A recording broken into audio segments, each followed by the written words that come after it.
next summer. They're still in the contract negotiations with the Brazilian, but if a breakthrough can't be made, he's open to joining Arsenal, which it blows my mind if they're able to afford those kind of fees and the wages. Apparently, he wasn't willing to take a wage cut, and he's rumoured to be on over 400 grand a week.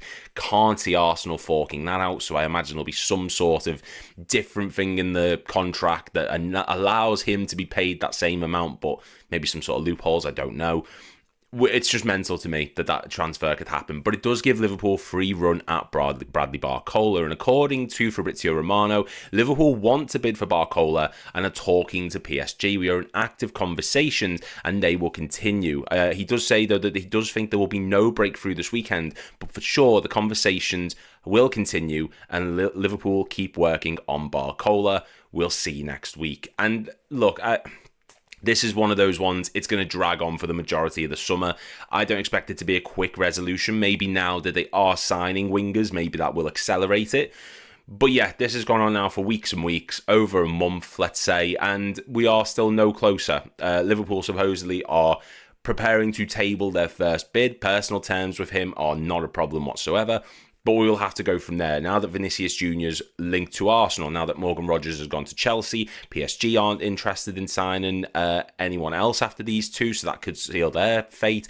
Bayern Munich don't need them. Liverpool have free run at Bradley Barcola, so we just need to get the deal done, put a bid on the table, get this agreed, and let's move on to other targets, preferably defensively.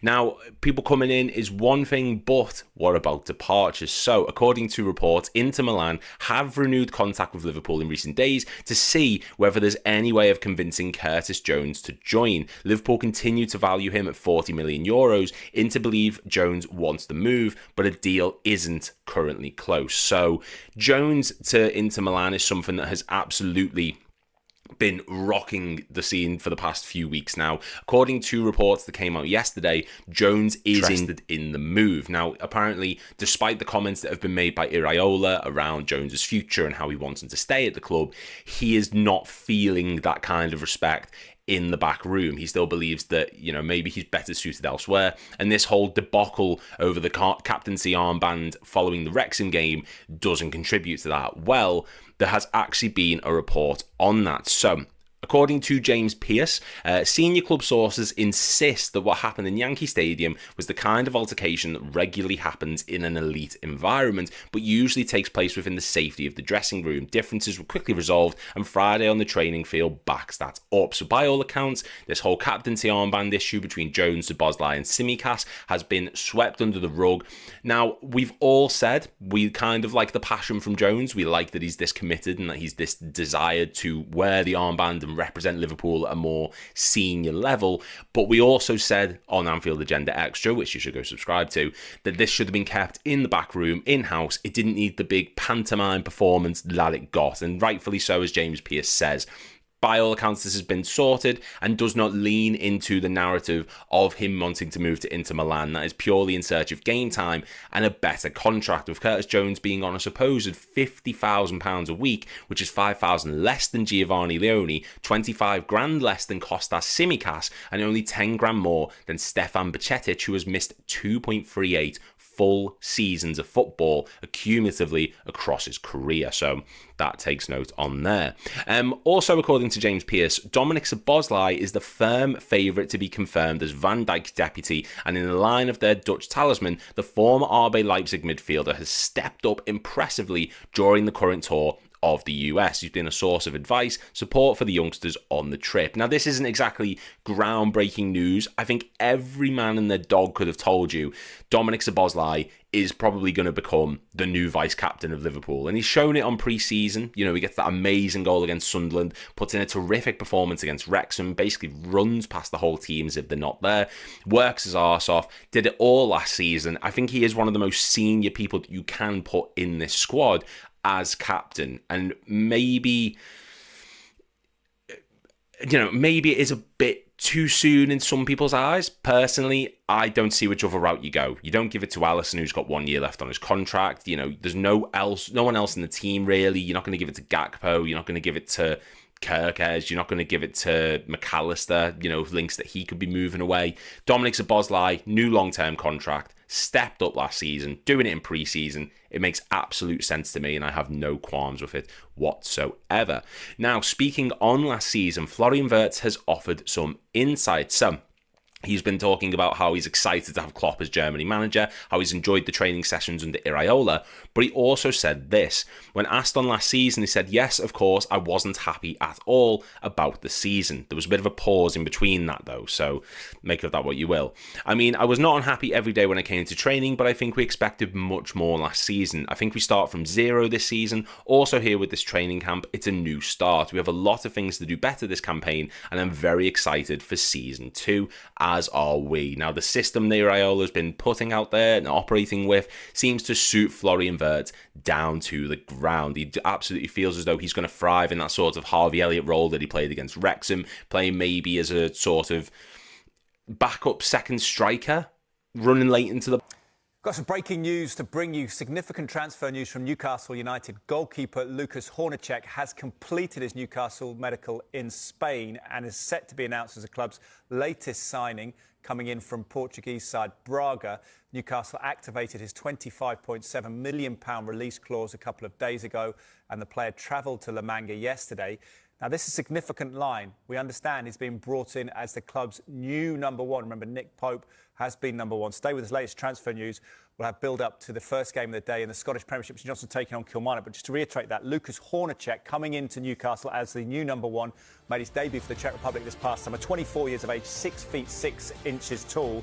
He is a new signing for Newcastle from Braga. If you've been watching football recently, you've probably noticed that some developments feel bigger than the usual rumor cycle. They aren't just noise, they point to a shift. And right now, the buzz around Barcola isn't small talk. It's building into something that looks like a real turning point. Let's break down what's been emerging, why people are suddenly paying attention at a higher level, and what these developments could mean, on the pitch and off it.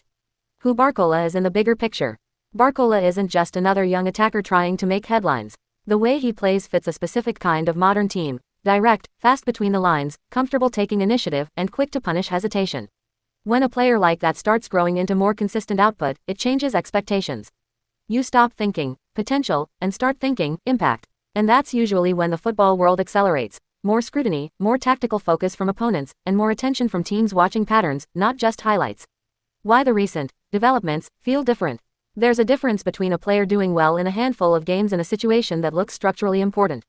What's happening around Barcola right now has the feel of momentum that comes from multiple directions at once: form, role, and the way the team uses him. When those elements line up, it tends to create a chain reaction. Opponents adjust faster. The coaching staff builds systems that give him clearer lanes. Scouts and decision makers start treating his progress as a priority, not a watch list. That's the huge part, not just one moment. It's the convergence, tactical angle, what opponents must now account for. Let's get specific about what makes Barcola's game dangerous. He thrives when the defense has to make choices quickly. If the back line holds its shape too long, he attacks the space behind or at the edge of the block. If they jump early, he can exploit the second option, either by drifting into pockets or by turning pressure into advantage.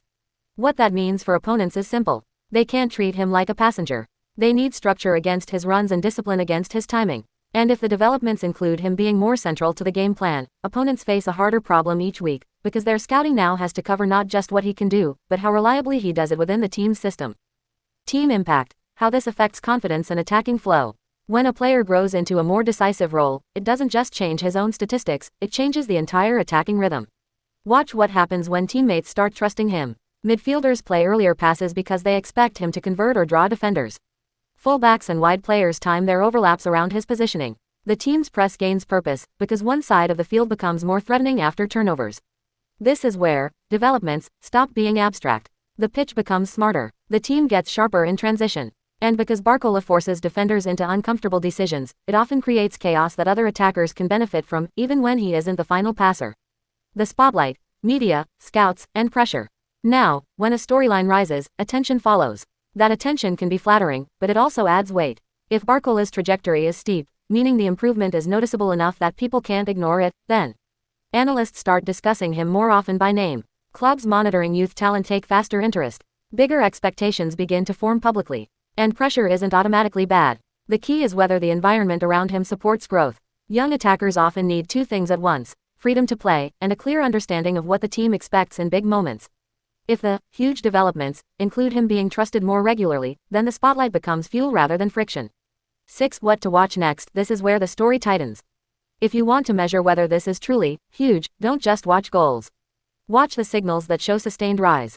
Keep an eye on matches where he changes the tempo without needing a highlight moment. How often his actions force defensive choices, and whether those choices create openings for teammates.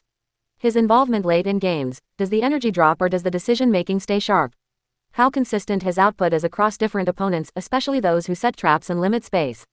Also watch whether opponents treat him as one threat or as the threat. When he becomes the threat, the system around him has to be strong enough to handle the pressure, because defenses don't fear potential. They fear impact. 7. The bottom line. Why fans will feel this soon. So if we're boiling everything down, these Barcola developments are huge because they suggest a shift from being merely promising to being genuinely influential. When that happens, you feel it in 3 places. The rhythm of the team's attacking patterns. The way games change once he's involved. The confidence level, because teammates play with less hesitation when they trust the next option is real. That's the kind of momentum that builds seasons, not just one night.